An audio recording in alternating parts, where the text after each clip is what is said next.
Hey guys, welcome back to the channel. Chapter की शुरुआत होती है अपने मेन कैरेक्टर क्राउन प्रिंस से, जो अभी हाल ही में कोरिया यूनिवर्सिटी से अपनी क्लास में रनर अप पोजीशन के साथ ग्रेजुएट हुआ है। वो अपने साथ कुछ नए इंटर्न फिजिशियंस को लेकर आया है। ये इंटर्न्स थोड़े डरे हुए लग रहे हैं क्योंकि कुछ को यहाँ जबरदस्ती भेजा गया है। तभी डॉक्टर गार्डन और अनीस भागते हुए आते हैं, पर असली ट्विस्ट तो अब आता है। प्रिंस डॉक्टर्स को बताता है कि अगले 1 महीने तक उन्हें इस क्लिनिक का सिस्टम सीखना होगा और तुम्हारे पार्टनर्स वेयरवुल्फ नर्सेज होंगी। बेचारे इंटर्न्स की तो हवा टाइट हो जाती है। एक इंटर्न डर के पूछता है, वेयरवुल्फ नर्स के साथ? प्रिंस मजे लेते हुए कहता है कि डरने की बात नहीं है, हमारी नर्सेस काटती नहीं है। प्रिंस को पता है कि इन बच्चों के दिमाग में बहुत प्रेजुडिस है, पर उसे उम्मीद है कि वक्त के साथ सब ठीक हो जाएगा। कुछ दिनों बाद का सीन आता है। क्लिनिक बहुत बढ़िया चल रहा है। एक्यूपंक्चर और डिकॉक्शन सब स्मूथली हो रहा है, बिल्कुल वैसा ही जैसा प्रिंस चाहता था। तभी प्रिंस का भाई आता है जो प्रिंस को ह्योंग बुलाता है। वो बताता है कि पिछले 1 महीने से लगातार बैंक्वेट्स चल रहे थे जो अभी कल ही खत्म हुए हैं।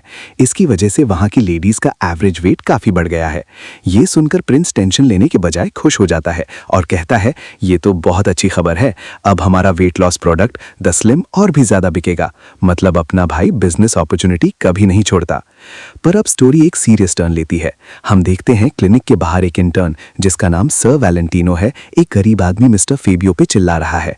मिस्टर फेबियो की मां को डिमेंशिया याददाश्त जाने की बीमारी है और वो अपने ट्रीटमेंट के लिए क्लिनिक में एक बेड मांग रहा है। वैलेंटिनो उसे साफ मना कर देता है और कहता है कि डिमेंशिया का कोई इलाज नहीं है और बेड लिमिट में है। असल में वैलेंटिनो वहां काम करके खुश नहीं है। वो डेंटल केयर में अपना नाम बनाना चाहता था, इसलिए वो चिड़चिड़ा हो रहा है और वहां से जाने लगता है। मिस्टर फेबियो डेस्परेटली उसे रोकने के लिए उसकी कोट पकड़ लेता है और गलती से कोट थोड़ी फट जाती है। वैलेंटिनो आग बबूला हो जाता है। फेबियो रोते हुए बताता है कि शहर के क्लिनिक्स उसकी 10 दिन की कमाई मांगते हैं और वो अपनी बीमार मां को भूखा नहीं मार सकता, इसीलिए ये क्लिनिक उसकी आखिरी उम्मीद था। पर वैलेंटिनो को इससे कोई फर्क नहीं पड़ता।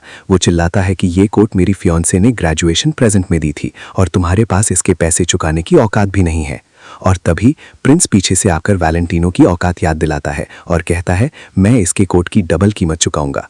वैलेंटिनो हक्का मक्का रह जाता है और क्राउन प्रिंस को बाव करता है। प्रिंस उसे बुरी तरह स्कोल्ड करता है कि मेडिकल यूनिवर्सिटी में दिखाया गया उसका सारा पैशन सिर्फ एग्जाम्स पास करने के लिए था क्या। प्रिंस ऑर्डर देता है कि मिस्टर फेबियो को तुरंत एडमिट किया जाए। वैलेंटिनो अभी भी आर्ग्यू करता है कि फेबियो बीमार नहीं लग रहा, बस काम और अल्कोहल की वजह से उसकी स्किन येलो यानी पीली हो गई है और लिवर थक गया है। तब प्रिंस आगे बढ़ता है, फेबियो की आंखों में चेक करता है और वैलेंटिनो को गलत साबित करते हुए कहता है, तुम्हें ये नहीं दिख रहा? एमसी फाबियो की आंखों में एक अजीब सी गोल्डन रिंग देखता है। एमसी तुरंत समझ जाता है कि ये विल्सन्स डिजीज है। समझाता है कि इस बीमारी में बॉडी से कॉपर ठीक से बाहर नहीं निकल पाता और लिवर के सेल्स में जमा होने लगता है। इसके कारण क्रॉनिक हेपेटाइटिस और किडनी की प्रॉब्लम्स होती हैं। अगर इसका इलाज ना किया जाए तो मौत का खतरा 70% तक पहुंच सकता है। जब एमसी अपना पल्स डायग्नोसिस सिस्टम यूज करता है तो पता चलता है कि बीमारी शुरू हुए 2 साल और 7 महीने हो चुके हैं। सिस्टम मजाक में बताता है कि लिवर में इतना कॉपर जमा हो गया है कि लगता है वहां ब्रॉन्ज एज चल रहा हो और वहां से कॉपर की माइनिंग की जा सकती है। हालात की गंभीरता को देखते हुए एमसी फाबियो को तुरंत हॉस्पिटल में एडमिट होने का आदेश देता है। इसके बाद एमसी अपने पिंक बालों वाले डॉक्टर वैलेंटिनो को एक स्पेशल ड्यूटी देता है। उसे फाबियो की मां का ख्याल रखने को कहा जाता है। वैलेंटिनो चिढ़ जाता है और कहता है कि वो एक फिजिशियन है, कोई केयरगिवर नहीं जिसका काम देखभाल करना हो। पर एमसी उसे गुस्से में डांटता है कि जो डॉक्टर अपने पेशेंट और उनकी फैमिली का ख्याल नहीं रख सकता वो मेडिकल प्रोफेशनल कहलाने के लायक ही नहीं है। बेचारा वैलेंटिनो हार मानकर फाबियो की मां के पास बैठता है। मां की मानसिक स्थिति ठीक नहीं है। वो भूल चुकी है कि फाबियो बड़ा हो गया है और उसे एक 7 साल का बच्चा समझती है और अपने मरे हुए पति को याद करके रोने लगती है। उनको सुलाने के बाद वैलेंटिनो थककर चेयर पर ही थोड़ी देर के लिए आंख बंद कर लेता है। जब वैलेंटिनो की आंख खुलती है तो उसे एहसास होता है कि शाम डिनर टाइम हो चुकी है। वो देखता है कि बेड पर मां नहीं है, वो गायब हो चुकी हैं। वैलेंटिनो की हवा टाइट हो जाती है क्योंकि उसे पता है कि अगर एमसी को यह पता चला तो उसको उल्टा करके मारेगा। वो तुरंत हॉस्पिटल के बाकी स्टाफ से पूछता है लेकिन किसी को पता नहीं होता। तभी एक फीमेल स्टाफ पूछती है क्या हुआ। वैलेंटिनो बताता है कि एक पेशेंट गायब है। वो तुरंत इमरजेंसी डिक्लेयर कर देती है। हॉस्पिटल की फीमेल मेडिकल स्टाफ अचानक अपने असली रूप में आ जाती हैं। वो खतरनाक वेयरवुल्व्स यानी भेड़ियों में ट्रांसफॉर्म हो जाती हैं। वैलेंटिनो ये देखकर बुरी तरह डर जाता है और चीखने लगता है कि मेरे ऊपर क्यों चढ़ रही हो, मुझे मत मारना। वेयरवुल्व्स अपनी जोरदार सूंघने की शक्ति यानी स्निफिंग का इस्तेमाल करके मां की खुशबू ट्रैक करती हैं। वेयरवुल्व्स और वैलेंटिनो एक कमरे के बाहर आकर रुकते हैं। जब वैलेंटिनो दरवाजे के अंदर देखता है, हमारा एमसी पहले से ही वहां मौजूद होता है। माँ शांत होती हैं और उसके बच्चे को देखकर खुश हो रही होती हैं।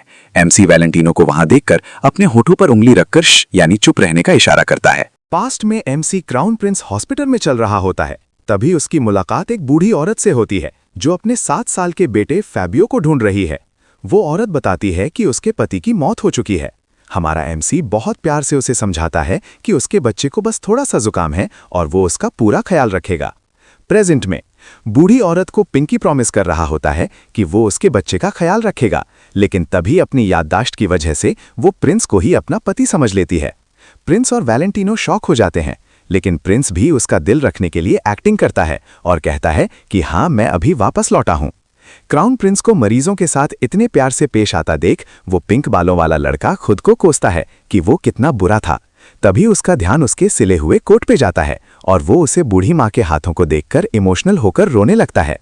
अब सीन शिफ्ट होता है और हम अपने एमसी को एक बहुत ही जरूरी मेडिसिन बनाने के लिए जूझते हुए देखते हैं। वो पिछले 15 दिनों से लगातार फेल हो रहा है और ये उसका 100वां अटेम्प्ट है। वो असल में विल्सन्स डिजीज के लिए एक ऐसा काढ़ा यानी डिकॉक्शन बनाना चाहता है जो शरीर से कॉपर को बाहर निकाल सके। जब वो सिस्टम से अपने इंग्रेडिएंट्स का एनालिसिस करने को कहता है तो सिस्टम लिटरली उसकी बेइज्जती कर देता है। सिस्टम कहता है कि तुम्हारे ऑर्गन्स तुम्हारी इस बकवास दवा पर हंस रहे हैं, और तो और सिस्टम दया खाकर उसे 500 HP डोनेट करता है। लेकिन मेहनत रंग लाती है दोस्तों। उसका decoction crafting skill finally level 11 यानी इंटरमीडिएट पर पहुंच जाता है। इससे उसे एक नया और बहुत काम का ऑप्शन मिलता है, इंग्रेडिएंट कॉम्बिनेशन प्रीव्यू। इसका मतलब है कि अब उसे दवा को पूरा पकाकर देखने की जरूरत नहीं है, वो पहले ही रिजल्ट देख सकता है। लेकिन कहानी में आता है एक बड़ा ट्विस्ट। एमसी को इस दवा के लिए लिकरिश यानी मुलेठी की जरूरत होती है, क्योंकि ये बाकी जड़ी बूटियों के जहर यानी टॉक्सिसिटी को कम करती है। पर पता चलता है कि पूरे एम्पायर में इसकी भारी कमी है और कम से कम 6 महीने तक इसकी सप्लाई नहीं आने वाली। एमसी अपने नए प्रीव्यू स्किल का इस्तेमाल करता है, लेकिन उसकी लोडिंग स्पीड इतनी स्लो होती है, सिर्फ 1.1%, कि उसका दिमाग खराब हो जाता है। अब अपना एमसी ठहरा जुगाड़ू। वो कमसुम से एक कांटा लेकर सीधा अपनी जांघ में चुभा लेता है। दर्द के मारे उसकी चीख निकल जाती है, लेकिन इससे उसका मेटाबॉलिज्म 8282 मोड में चला जाता है और लोडिंग स्पीड रॉकेट बन जाती है। हालांकि उसका पहला फॉर्मूला बुरी तरह फेल होता है और सिस्टम कहता है, तुम कितने लोगों को मारना चाहते हो। दूसरी तरफ सिचुएशन बहुत सीरियस हो चुकी है। एक बूढ़ा आदमी टुलुन नाम के एक ग्रीन ओक के सामने गिड़गिड़ा रहा है कि उसे नायला नाम की एक बच्ची की जान बचानी है। वो बूढ़ा आदमी रोते हुए कहता है कि अगर नायला को कुछ हुआ तो वो भी जिंदा नहीं बचेगा। तभी हमारा हीरो ठान लेता है कि वो उस बच्चे की जान जरूर बचाएगा। और फाइनली चैप्टर के एंड में एमसी का प्रीव्यू सक्सेसफुल हो जाता है। वो एक नया फॉर्मूला तैयार कर लेता है, कॉपर डिस्ट्रक्शन डिकॉक्शन। इस सक्सेस के साथ उसकी स्किल लेवल 12 हो जाती है और दवा का असर 21% बढ़ जाता है। एमसी गर्व से अपनी नई जादुई दवा हवा में उठाता है। अगले चैप्टर में हम देखते हैं फैबियो जो क्राउन प्रिंस की बनाई हुई एक कड़वी दवा कॉपर डिस्ट्रक्शन डिकॉक्शन पी रही है। फैबियो याद करता है कि शुरुआत में उसे लगा था कि क्राउन प्रिंस उसको जहर दे रहा है। वहां खड़ा डॉक्टर भी मजाकी अंदाज में कहता है कि उसे भी पहले वैसा ही लगा था। फैबियो अपनी मां का ख्याल रखने के लिए डॉक्टर का शुक्रिया अदा करता है और अपने पुराने बुरे बर्ताव के लिए माफी मांगता है, लेकिन डॉक्टर खुद एम्बैरस फील करता है। डॉक्टर सारी तारीफ क्राउन प्रिंस को देता है और कहता है कि ये उन्हीं का बड़ापन है कि उन्होंने उन्हें हॉस्पिटल से नहीं निकाला और उनका इलाज किया। दूसरी तरफ क्राउन प्रिंस को सिस्टम से एक नोटिफिकेशन मिलता है कि उसने विल्सन डिजीज को मैनेज करने का तरीका ढूंढ लिया है। लेकिन ट्विस्ट ये है कि क्योंकि ये बीमारी पूरी तरह ठीक नहीं हो सकती, इसलिए प्रिंस की मेडिकल फी क्लेम स्किल एक्टिवेट नहीं होती और उसे बोनस लाइफ नहीं मिलते। प्रिंस इस बात पर चिढ़ जाता है, लेकिन सिस्टम उसकी एचकी को 1800 से बढ़ाकर 8800 जरूर कर देता है। तभी प्रिंस का एक सबॉर्डिनेट आता है और एक बुरी खबर देता है। पूरे एम्पायर में लिकरिस, एक तरह की औषधि, की सप्लाई रुक गई है। लिकरिस क्रोनोस एरिया से आती है, जो कि एक बंजर इलाका है और वहां ऑक ट्राइब का राज है। इस ट्रेड को कुलन मर्चेंट गिल कंट्रोल करती थी, लेकिन गिल मास्टर ने अपना काम रोक दिया है क्योंकि उसकी इकलौती पोती ग्रैंड डॉटर बहुत ज्यादा बीमार है। कई बड़े डॉक्टर्स ने इलाज की कोशिश की, लेकिन कोई फायदा नहीं हुआ। सबॉर्डिनेट बताता है कि उस इलाके पर एम्परर का डायरेक्ट कंट्रोल नहीं है, इसलिए क्राउन प्रिंस की पावर वहां काम नहीं आएगी। लेकिन हमारा प्रिंस कहां हार मानने वाला था। वो कहता है कि वो अपना डैड कार्ड यानी एम्परर का नाम यूज करेगा। प्रिंस को यह भी शक होता है कि एम्परर का स्पाई नेटवर्क बहुत तगड़ा है, क्योंकि उन्हें हर चीज की पहले से खबर लग जाती है। वो चलते हुए आसपास झाड़ियों में चेक करता है कोई स्पाई तो नहीं, तभी सिर्फ हम ही दिखाई देता है झट्टू ऊपर छुपा था। प्रिंस क्रोनोस जाने के लिए निकलता है, जहां प्रिंस का नया दोस्त 30 एस्कॉर्ट्स और एक कैरेज तैयार हैं। प्रिंस डेमियन को कहता है चलो जल्दी, गार्डन आ जाएगा, लेकिन डेमियन कहता वो तो पहले से यहाँ है।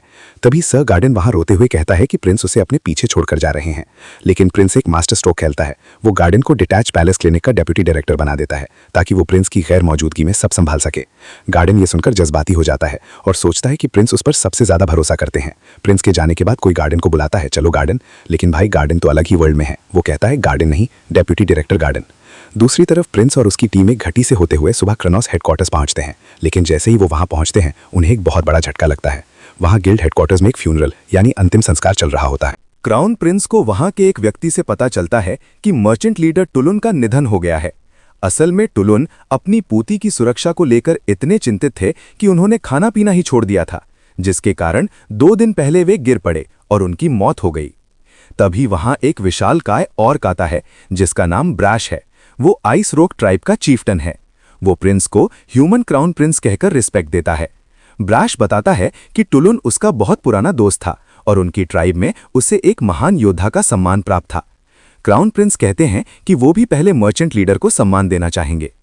अंतिम संस्कार के बाद प्रिंस ब्रैश से बात करने के लिए उसे बाहर ले जाते हैं। बाहर का नज़ारा किसी जिम से कम नहीं होता, जहां बहुत सारे ऑर्क भारी भरकम कसरत कर रहे होते हैं। प्रिंस ब्रैश को बताते हैं कि वे इंपीरियल सेकेंडरी पैलेस में एक ओरिएंटल मेडिसिन क्लिनिक चलाते हैं और उन्हें अपने मरीजों के लिए जड़ी बूटियों की सख्त जरूरत है। प्रिंस चाहते हैं कि टुलुन के जाने के बाद भी ये व्यापार उनके संगठन के माध्यम से फिर से शुरू हो जाए, लेकिन ब्रैश सोचने का नाटक करते हुए साफ इनकार कर देता है। वो बताता है कि ऑर्क केवल उन्हीं लोगों के साथ व्यापार करते हैं जिन्हें वे योद्धा मानते हैं। टुलुन भी उनके लिए कोई आम व्यापारी नहीं बल्कि एक योद्धा था। क्राउन प्रिंस पूछते हैं कि उनके कबीले द्वारा योद्धा के रूप में पहचाने जाने के लिए क्या करना होगा। ब्रैश एक बहुत ही अजीब और मुश्किल शर्त रखता है। वो बताता है कि एक योद्धा को 3 लिफ्ट यानी bench press, dead lift, squat में भारी वजन उठाना होता है। ऑक्स के लिए ये वजन 1 टन है, लेकिन इंसानों का टेस्ट लेने के लिए वे 700 किलो की शर्त रखते हैं। प्रिंस घबरा जाते हैं क्योंकि उनके लिए 700 किलो वजन उठाना नामुमकिन है। वो सोचते हैं कि क्यों ना उनके बॉडीगार्ड डेमियन को यह टेस्ट देने दिया जाए।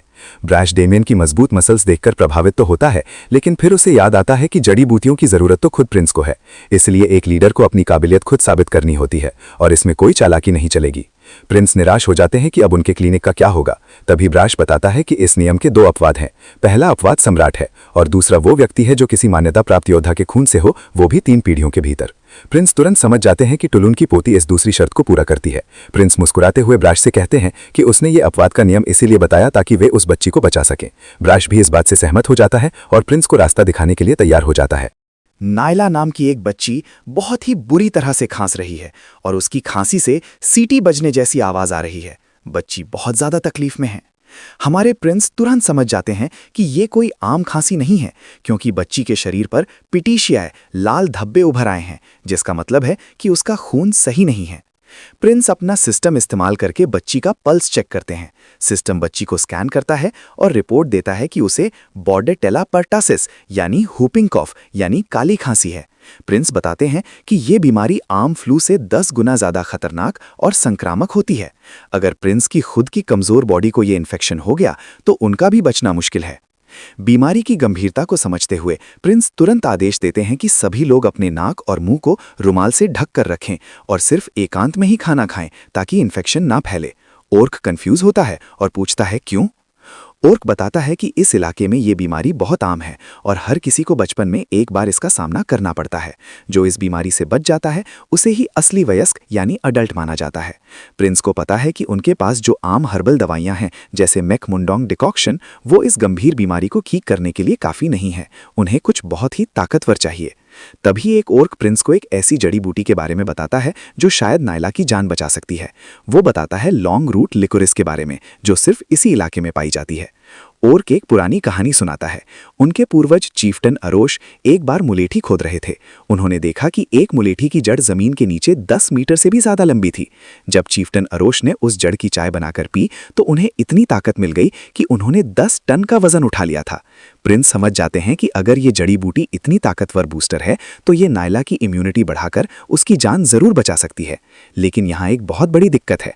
ओर्क बताता है कि ये लॉन्ग रूट लिकोरिस 10,000 आम मुलेठी के पौधों में से सिर्फ एक में पाई जाती है और ऊपर से देखने पर यह बिल्कुल आम पौधे जैसी लगती है।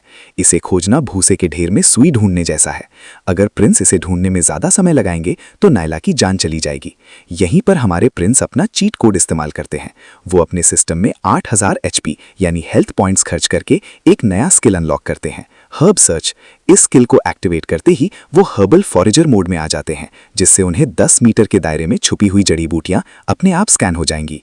चैप्टर के अंत में हम देखते हैं कि प्रिंस ओर्क्स की अपनी पूरी सेना के साथ उस जादुई जड़ी बूटी को खोजने निकल पड़ते हैं। पास्ट में हम देखते हैं कि वेस्टलैंड में मॉन्स्टर के अचानक अटैक का खतरा है। प्रिंस डेमियन के बारे में चिंतित है और कहता है कि उसे एक ग्रीन हाउस फ्लावर की तरह प्रोटेक्ट करना पड़ेगा। तभी प्रिंस एक मैकमुंडोंग डिकॉक्शन, एक स्पेशल दवा अपने गार्ड को देता है और कहता है कि ये नायला को दे दो ताकि वो थोड़ा और जिंदा रह सके। प्रिंस खुद लॉन्ग रूट लिकोरिश नाम की जड़ी बूटी ढूंढने निकलने का फैसला करता है। डेमियन प्रिंस के साथ जाना चाहता है, पर प्रिंस उसे रोकते हुए कहता है कि वो वहां एनीस के पास रुके और नायला का ख्याल रखे। प्रिंस समझाता है कि अगर नायला की हालत बिगड़ती है तो तुम सबसे तेजी से आकर उसे इन्फॉर्म कर सकता है।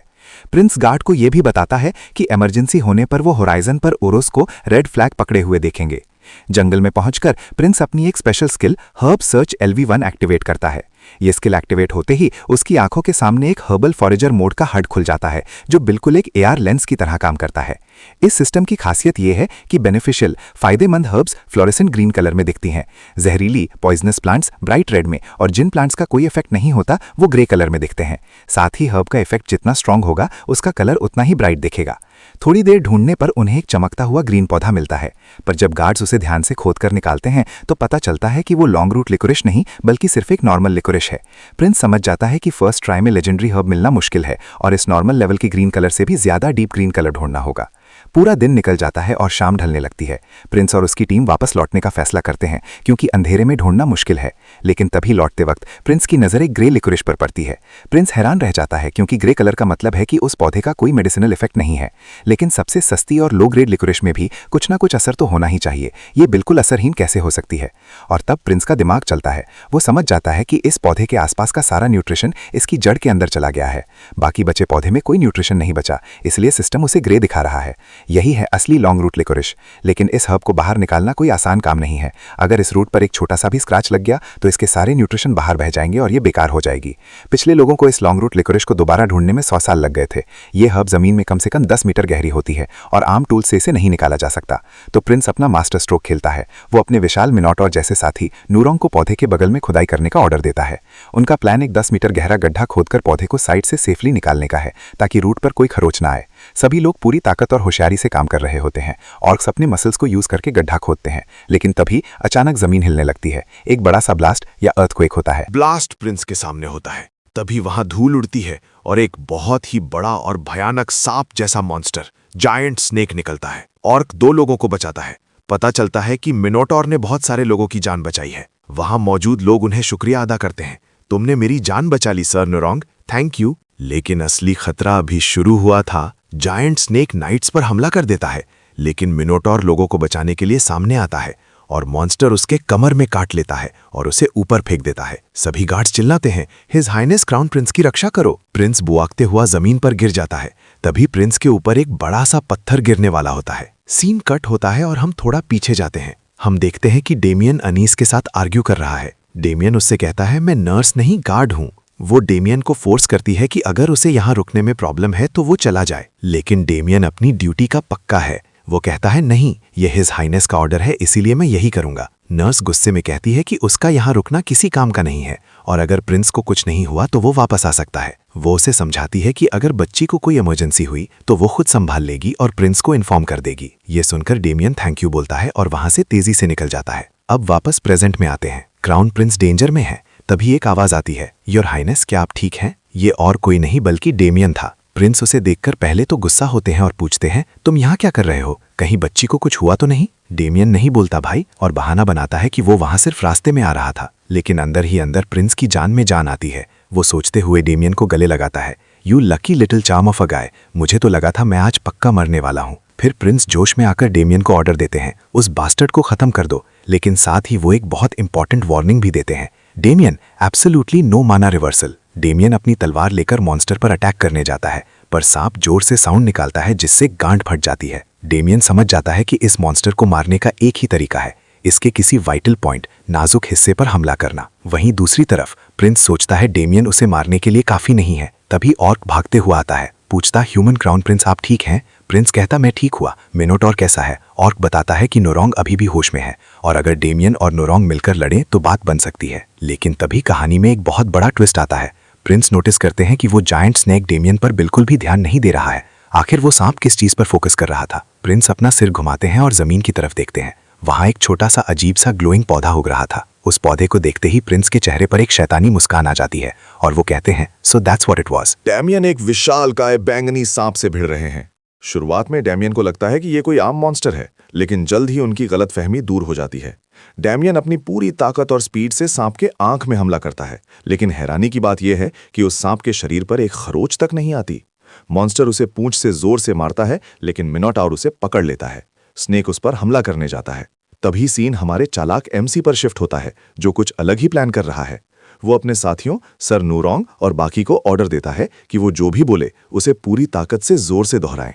एमसी सांप को धमकी देता है कि वो उसे कुचल कर रख देगा, लेकिन असली ट्विस्ट ये है कि एमसी के हाथ में एक हथियार है। वो एक खास पौधा लॉन्ग रूट लिक्रिश को कुचलने की धमकी देता है।